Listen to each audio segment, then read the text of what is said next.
인사 한번 할까요? 잡으셨습니다. 은혜 받고 돌아갑시다. 한번 인사하십시오. 잡으셨습니다. 은혜 받고 돌아갑시다. 주신 말씀 가지고 종교개혁의 정신이라는 말씀의 제목으로 주신 은혜 같이 나누기 원합니다. 이번 주일은 마틴 루터가 종교개혁을 한 지 504주년 되는 기념주일입니다. 우리 파워포인트에 종교개혁 5대 강령 있는 한번 읽어볼까요? 솔라 스크립투라 오직 성경으로, 또 솔리스 크리스투스 오직 예수, 솔라 그라티아 오직 은혜, 솔라 피데 오직 믿음, 솔리데오 글로리아 오직 하나님께 영광을. 솔라 라틴어로 5개 오직이에요. 오늘 주보에 있는 사진을 보면 마틴 루터의 사진이 아니고요, 체코의 유명한 종교개혁가죠. 루터보다도 100년 전에 종교개혁의 불씨를 지폈던 양 후스의 동상입니다. 마틴 루터가 종교개혁을 하기 100년 전에 면죄부를 판매하는 것을 반대하고 성직을 매매하는 것을 반대하고, 존 위클리프가 영어로 번역한 성경을 최초의 체코로 번역을 해서 보헤미아 사람들도 누구나 다 성경을 볼 수 있도록 길을 열어준 사람이에요. 그런 양호스를 가리켜서 로마 교황청은 이단으로 체포를 하고 성전 박탈 의식을 행합니다. 그리고 종용을 하죠. 당신이 전한 복음이 잘못됐다고, 이단이라고 한마디만 하면 우리가 살려주겠다라고 얘기를 해요. 여자 양호스는 만약에 내가 전한 복음이 가짜라면 내가 어떻게 하늘을 볼 면목이 있겠는가? 또 만약에 내가 전한 복음이 이단이라고 한다면 그동안 내가 수없이 많은 사람들에게 복음을 전했는데 내가 어떻게 그들을 볼 면목이 있겠는가? 나는 복음대로 썼고 복음대로 가르치고 복음대로 전파했습니다. 그래서 나는 오늘 죽는 것을 두려워하지 않습니다. 오늘 당신들은 한 마리의 거위, 후스라고 하는 게 거위죠. 후스를 태우지만 앞으로는 당신들이 태우지 못할 백조가 나타날 것이다 라고 말하며 화형을 당합니다. 그로부터 100년 후인 1517년 10월 30일에 마틴 루터에 의해서 종교개혁이 일어났죠. 여러분, 종교개혁을 영어로 뭐라고 얘기하죠? 리포메이션이라고 얘기하죠. 리폼. 말 그대로 한다면 폼을 다시 잡는 거예요. 내가 잘못된 폼을 다시 잡는 거예요. 무슨 폼입니까? 이 폼이 아니죠. 내가 잘못된 것을 말씀으로 다시 한번 폼을 잡는 게 종교개혁. 기도로 폼을 잡는 게 종교개혁. 영적으로 폼을 잡는 것이 종교개혁인 줄로 믿습니다. 근데 만약에 우리가 영적으로 리폼하지 못하면 그냥 폼만 잡다가 교회 생활 하다가 가더라는 거예요. 오늘 본문의 말씀은 이스라엘 민족이 출애굽을 하고 출애굽의 하이라이트인 성막을 세우는 장면이에요. 많은 사람들이 출애굽기 하면 이스라엘 민족이 출애굽한 얘기만 있지, 아니에요. 그 내용을 가만히 보면 반 정도는 출애굽한 얘기지만 반 정도는 성막을 짓는 방법, 예물을 짓는 방법, 또 하나님 앞에 제사 드리는 방법을 세세하게 소개하고 있더라는 거예요. 여러분, 이게 무엇을 의미하는 걸까요? 영적으로 본다면 출애굽은 영적으로 구원을 상징하죠. 그렇다면 회막, 또 제사, 이 모든 것은 영적으로 예배를 상징하잖아요. 그렇다면 출애굽기는 구원과 예배의 가이드북이라고 할 수 있어요. 그러니까 누가 하나님 앞에 예배합니까? 구원받은 사람은 당연히 하나님 앞에 예배해야 된다라고 하는 거예요. 다른 말로 말하면 구원의 감격이 있는 사람은 예배의 감격이 있더라는 거예요. 이 말을 좀 거꾸로 얘기한다면, 내가 하나님 앞에 예배드리면서 예배의 감격을 느끼지 못한다면 내가 구원받은 사람인가라고 하는 질문을 해보셔야 한다라고 하는 것입니다. 여러분, 구원 받으셨습니까? 네. 몇 사람 안 되네요. 구원 받으셨습니까? 네. 구원 받았으면 예배의 감격을 누리시길 주님의 이름으로 축원합니다. 내가 마땅히 예배가 좋고 나쁘고가 아니라 내가 마땅히 예수 이름으로 구원받았다면 나는 예배 때마다 예배의 감격을 누리는 것이 구원받은 사람의 마땅한 태도라고 하는 거예요. 그래서 가만히 보면 내가 내 신앙이 떨어질 때 그 징조를 보면 별로 감격이 없어요. 예배를 드려도 감격이 없고, 찬양을 해도 감격이 없고, 기도를 해도 감격이 없고, 감격이 떨어졌다라고 하는 것은 내 신앙이 이미 어때요? 빨간불이 반짝반짝 하고 있다라고 하는 것입니다. 그래서 우리가 어디서 예배드리냐? 또 어떤 장소에 예배드리느냐? 얼마나 많은 사람들이 예배드리냐? 이건 본질이 아니죠. 예배의 본질이 있다면, 나는 예배 때마다 내가 구원받은 감격을 누리고 있는가?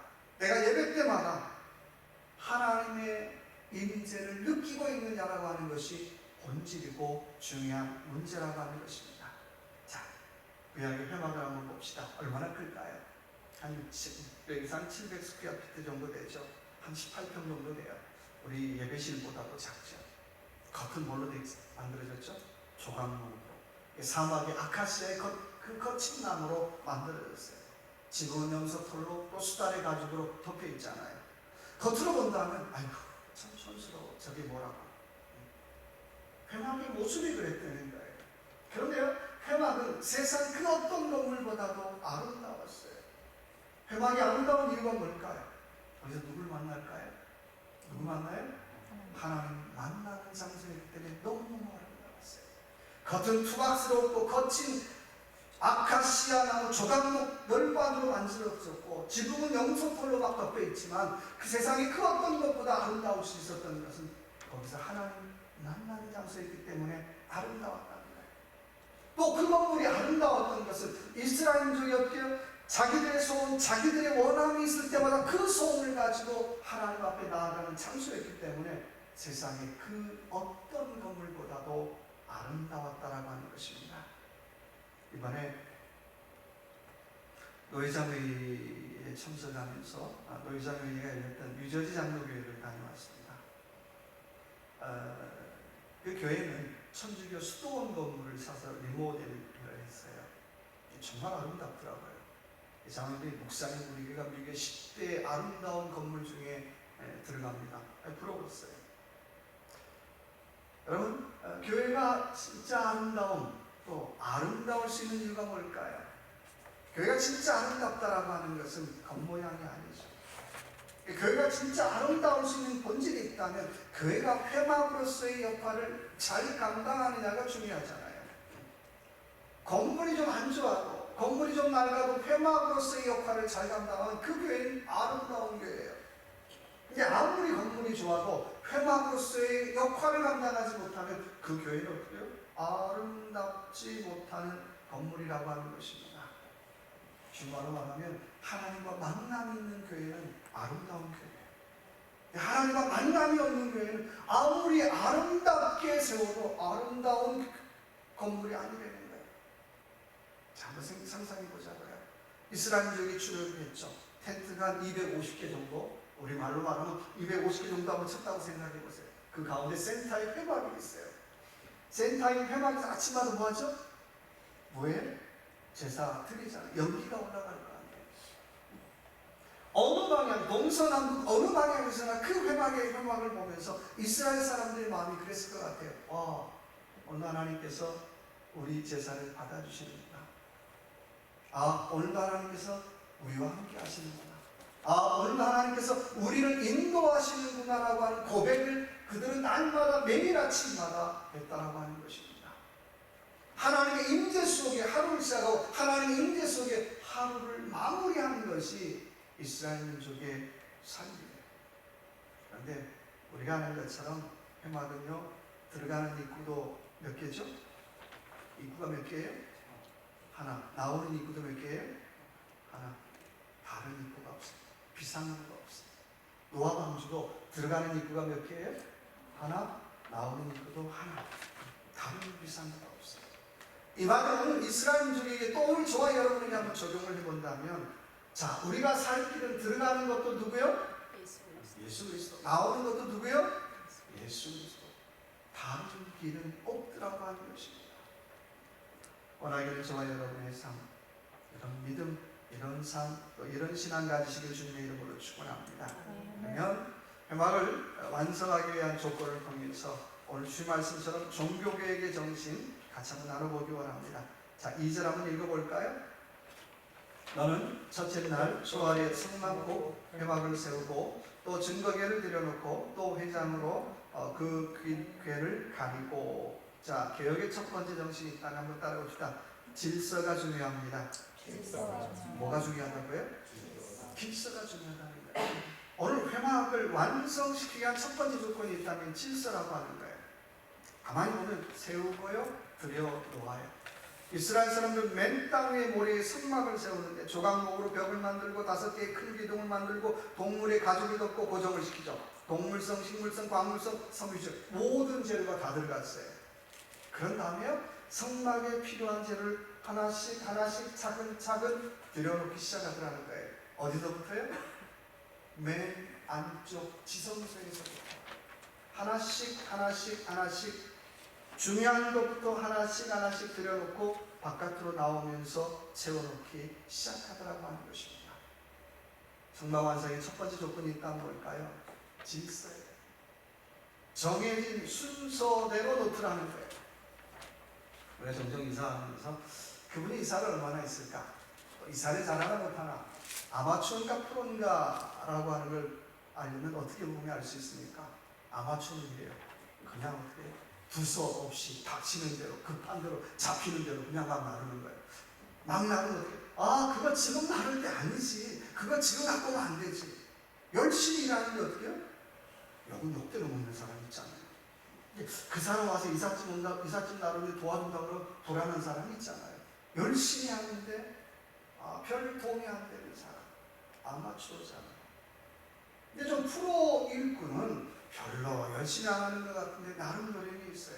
안에서부터 중요한 것대로 2번 일하지 않도록 차근차근히 일하더라는 거예요. 오늘 회막공사도 마찬가지예요. 중요한 것부터 안에서부터 하나씩 차근 정리해 두고 있더라는 거예요.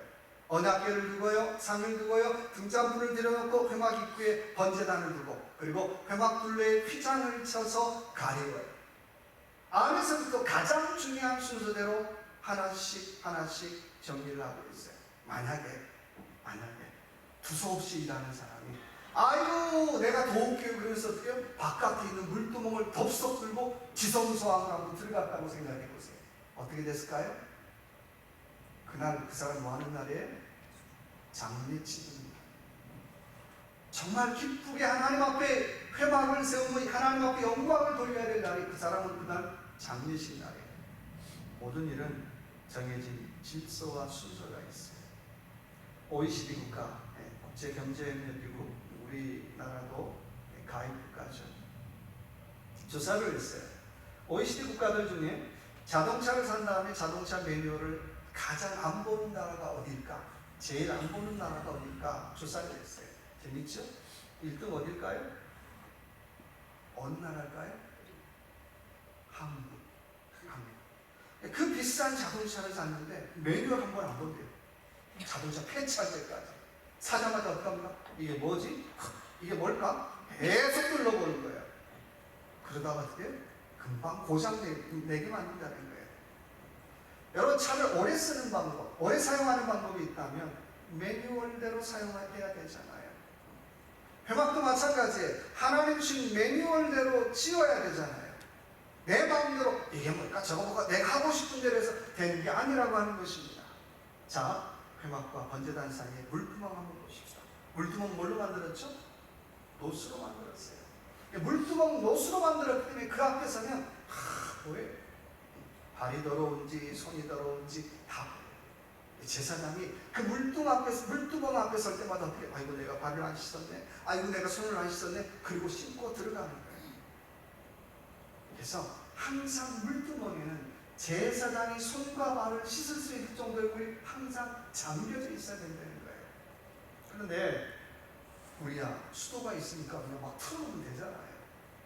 근데 이스라엘 지금 취재 중이잖아요. 사막에서 얼마나 힘들었겠어요. 날마다 정찰병이 앞에 나가서 물을 찾는 게 제 넘버원의 임무였어요. 정찰병이 물만 찾으면 제일 먼저 자가자가 그리고 어떻게 물 채우는 일을 레위 사람들이 하는 거예요. 얼마나 귀찮겠어요. 얼마나 힘들었겠어요. 근데 결코 그 일을 소홀히 하지 않더라고 하는 것입니다. 우리말에 적재적소라는 말이 있어요. 이 말은 국어사전에서 이렇게 번역합니다. 어떤 일을 맡기기에 알맞은 재능과 알맞은 재능 있는 사람을 알맞은 자리에 쓰는 것이다 라고 말하고 있어요. 적재적소는 두 가지가 있어야 되죠. 알맞은 재능, 알맞은 자리. 알맞은 재능 있는 사람이 알맞은 자리에 가서 일할 때에 시너지가 생기는 거예요. 여러분 교회도 마찬가지죠. 내가 적재적소에서 일한다고 하는 건 그 일을 감당할 수 있는 재능이 있어야 되고요. 또 그 일을 할 수 있는 자리가 있어야 되는 거예요. 종종 어떤 분은 보면 어떻게 해요? 재능은 없는데 자리만 탐하는 분이 있어요. 또 어떤 분은 어떻게 그 좋은 재능을 왜 그 자리에 가서 썼지 하는 안타까움도 있더라고 하는 것입니다. 요즘 우리 교회 편을 보면 참 한 사람이 귀하죠. 교회를 하는 것이 참 어려울 때예요. 그렇지만 저와 여러분 어려울 때지만 두서없이 일하는 것이 아니라 하나님 내가 적재적소에 필요한 사람 되기를 원합니다. 재능도 있고 자리도 있어서 정말 하나님 내가 어디를 가든지 간에 적재적소에서 봉사하는 그런 저와 여러분의 삶이 되시길 주님의 이름으로 축원합니다. 두 번째, 개혁의 정신이 있다면 9절 한번 같이 읽어볼까요?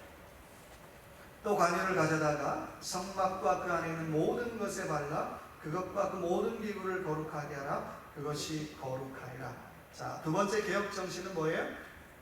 뭐죠? 거룩이에요. 거룩. 회막은 완성의 조건이 있다면 거룩이에요. 아무리 잘 지어놔도 거룩함이 없는 회막은 어때요? 그냥 건물에 불과한 거예요. 다 한 다음에 거기에 어떻게 해요? 오늘 9절의 말씀 보니까 기름을 발라 거룩하게 하라고 말씀하고 있어요. 그거 발라야 거룩하게 되는 거예요. 네, 이 기름은 어떤 기름입니까? 올리브 기름이죠. 네, 한번 생각해 보죠. 안 거룩한 사람한테 올리브 기름을 바른다고 거룩해질까요? 기름 바른다고 거룩해지는 건 아니겠죠. 중요한 건 기름 바르기 전과 기름 바른 후에 다르게 사용되어진다니까. 회막이 똑같은 거친 아카시아 나무 또 염소털 그런 걸로 지어졌지만 기름 바르기 전에는 막 사용했지만 기름 바른 후에는 이제는 하나님의 영광을 위해서 사용되어지더라고 하는 것입니다. 물건은 똑같아요. 다른 목적으로 사용되어지죠. 제재는 똑같아요. 다른 의미로 사용되어지더라고 하는 것입니다. 고린도후서 5장 17절의 말씀에 이전 것은 지나갔으니 보라 새 것이 되었다라고 말씀하고 있어요. 목사님 내가 새 사람인가요? 아니죠. 사람 똑같은 사람이에요. 근데 예수 믿기 전하고 예수 믿고 난 후에 이제는 어떻게 해요? 목적이 다른 삶을 내가 살게 되더라고 하는 것입니다. 내가 구원받았다라고 하는 것은, 내가 예수를 믿는다라고 하는 것은, 영적으로 기름 부음 받았다라고 하는 것은 이제는 내가 다른 목적으로 살게, 내가 다른 사명을 가지고 살겠습니다라고 하는 그런 존재가 되었다라고 하는 것입니다. 여러분 돈이라고 하는 것도 잘 사용하면 어떻게 해요? 얼마나 거룩하게 사용할 수 있어요. 얼마나 멋있게 사용할 수 있어요. 근데 잘못 사용하면 일만하게 뿌리가 되더라고 하는 것입니다. 셀이라고 하는 말을 히브리 말로 카데시라고 말을 해요. 카데시라는 말은 뚝뚝 잘라서 떼어 놓는다라는 뜻을 가지고 있어요. 내가 세례 받는다라고 하는 것, 또 내가 하나님 앞에 영적으로 세례 받는다라고 하는 것은 내가 가지고 있는 부정한 것들을 뚝뚝뚝 잘라서 내가 떼어 놓는다라고 하는 뜻을 가지고 있어요. 그렇죠? 내가 세례 받는 순간 내 것이라고 생각했던 것들을 다 떼어 놓는 거예요. 내 생각도 떼어놓고요, 내 물질도 떼어놓고요, 내 시간도 떼어놓고요, 다 떼어놓는 거예요. 다 떼어놓는 순간 이제는 내 건 아니죠. 다 하나님의 것이에요. 여러분 관유의 재료를 가만히 보면 다 귀한 것들이에요. 그 재료들의 이름을 마사흐라고 불러요. 여기서 뭐가 나왔어요? 메시아라는 말이 나왔어요. 그러니까 기름 부음을 받았다라고 하는 거예요. 지금이야 올리브유가 굉장히 흔한데 옛날에는 올리브유를 짤 때 그랬다는 거예요. 왕이 쓰는 올리브유는 깍지를 껴가지고요 한 방울만 짰대요. 그렇게 모아서 한 통을 만들어서 왕한테 바친 거예요. 이게 그만큼 귀한 거예요. 이제 그런 기름을 발라야 어떻게요? 오늘 거룩해지더라고 하는 것입니다. 우리 호수에 있는 오리를 가만히 보면 쟤는 헤엄도 잔치인데 물도 안 빠지네. 참 궁금하잖아요. 왜 안 빠질까?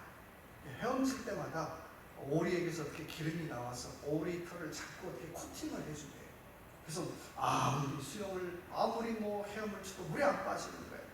근데 많이 오리를 위한답시고 어떻게 해요? 아유 너 기름이 있으니까 더러우고 샴푸로 깨끗하게 씻어가지고 어떻게 해요? 물에 떼어놓으면 바로 퐁당하고 빠져버려요. 우리의 삶도 마찬가지죠. 우리의 삶, 날마다 성령의 거룩한 기름을 발라야 우리는 세상에 빠지지 않을 수 있다고 하는 것입니다. 마태복음 5장의 말씀 우리가 마음이 청결한 자는 하나님을 볼 것이요 라고 말씀하고 있어요. 청결이라는 말은 카테우를 하는 말인데 말끔하게 씻어버린다라고 하는 뜻을 가지고 있어요. 목욕한다고 말끔해지는 거 아니잖아요. 성령의 거룩한 기름으로, 말씀의 거룩한 기름으로, 은혜의 거룩한 기름으로 우리 마음의 더러운 것들을 깨끗하게 씻어버리는 저와 여러분의 삶이 되시길 주님의 이름으로 축원합니다. 세 번째 개혁의 정신이 있다면 한번 따라해봅시다. 사랑입니다. 사랑이 아니고 사람입니다. 사람. 자, 회막의 완성의 조건이 있다면 사람이에요. 13절 볼까요? 자, 아론에게 거룩한 옷을 입히고 그에게 기름을 부어 거룩하게 하여 그가 내게 제사장의 직분을 행하게 하라.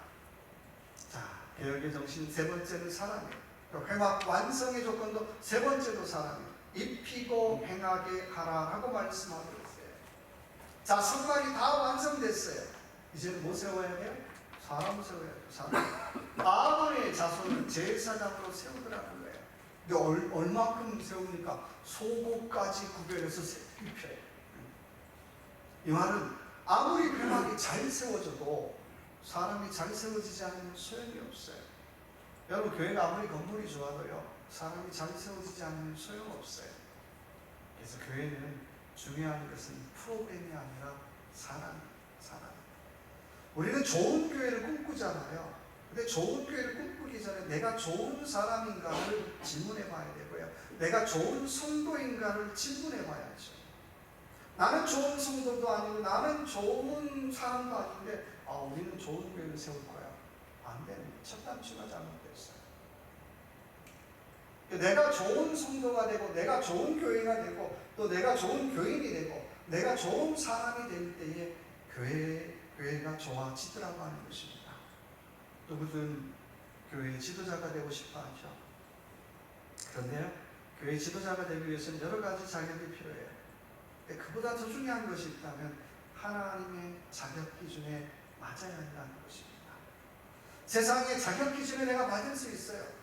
끝에까지 물어봐야 될 질문이 있다면 나는 하나님의 자격 기준에 맞을까? 하나님의 자격 기준에 맞지 않으면 하나님 사용하지 않더라고 하는 것입니다.